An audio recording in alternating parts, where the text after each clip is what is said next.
If you traveled 10,000 years into the future, what would planet Earth look like?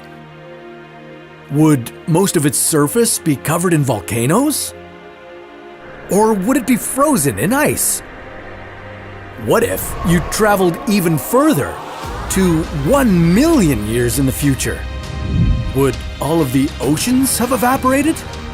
Or would it have become one giant water world? Okay, now what about 1 billion years? Would there be any humans left? Or would they have settled in other parts of the galaxy? This is What If, and here's what would happen if you traveled 1 billion years into the future. Let's face it, the chances of any humans being around to greet you when you arrive 1 billion years into the future are pretty low. Several key existential threats face the human race, and if we want to be around in 1 billion years, we'll need to endure them all. We've seen how much we've struggled to come together just to survive a global pandemic. So how do we have any chance of enduring the threats of climate change, overpopulation, global nuclear war, killer asteroids and comets, natural ice ages, and the sun getting a whole lot hotter? Well, let's take a look into the future and find out. Just under 10,000 years from now, we're going to run into a big problem called the Deca Millennium Bug. In the year 10,000 AD, software encoding the AD calendar year won't encode dates with more than 4 decimals. Remember Y2K? Yeah, it's just like that, except hopefully we won't panic as much this time around. On the bright side, in 10,000 years, genetic differences and traits between humans will no longer be regional. Traits like skin and hair color will be evenly distributed around the world. Maybe that will help us all get along. Finally.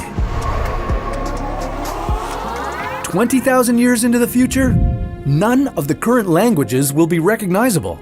Future languages will only contain 1% of the core vocabulary words of their present-day counterparts. 50,000 years from now will mark a new glacial period for the Earth, which will start a new ice age. Niagara Falls will have eroded into Lake Erie completely. And, interestingly, a full day on Earth will also increase by 1 second at this point in time. So much more time for activities.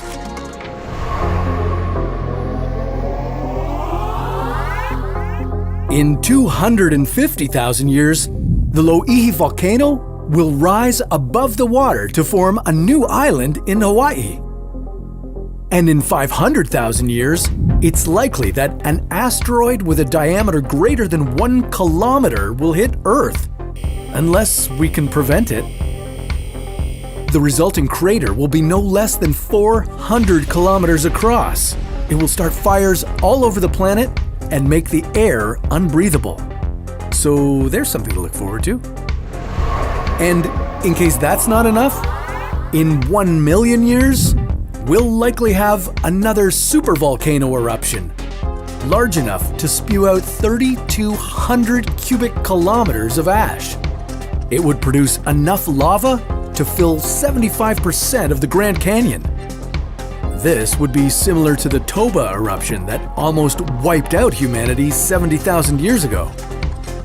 Oh, and the nearby star Betelgeuse will have exploded into a supernova by this time, making it visible from Earth even during the daytime.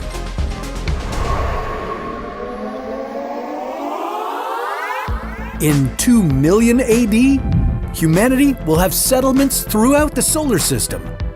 This also means that if populations on different planets have remained separate, humans may have evolved into other species adapted to their specific world. In 10 million years, a huge part of Eastern Africa will break off, forming a new ocean basin. In 50 million years, Africa will collide with Eurasia, closing off the Mediterranean Sea, and a new mountain range will form between the two land masses. This mountain range may include a mountain taller than Mount Everest. Out in space, Mars will collide with its moon, resulting in it developing a ring system like Saturn's.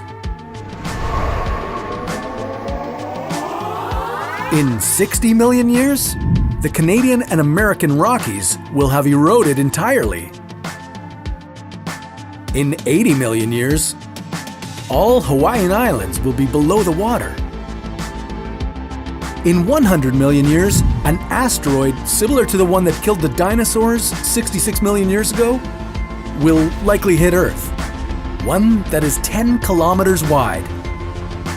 In 250 million years, all of Earth's continents will be fused together like Pangaea, except this time it will be called Pangaea Ultima. But don't get too attached to it, because in 400 to 500 million years, Pangaea Ultima will separate again.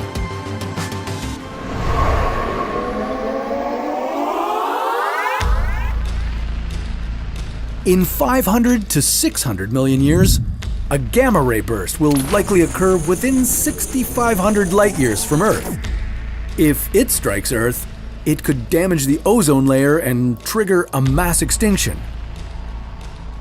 600 million years from now, the Moon will be so far from Earth that total solar eclipses will no longer be possible. And the Sun's increasing luminosity will have raised temperatures on Earth so much that it could halt plate tectonics movement. In 800 million years, carbon dioxide levels will drop dramatically and photosynthesis will no longer be possible. Free oxygen and ozone will disappear from the atmosphere, and complex life on Earth will die. And finally, in 1 billion years, the Sun's luminosity will have increased by 10%, and the average temperature on Earth will be 47 degrees Celsius. Our atmosphere will feel like a damp greenhouse, and our oceans will evaporate, leaving just pockets of water at each of the poles.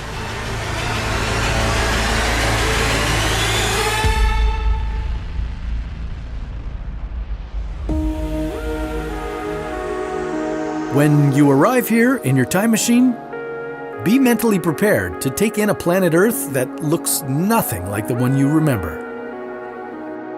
The human race will be gone, hopefully living its best life on some other far-off planet.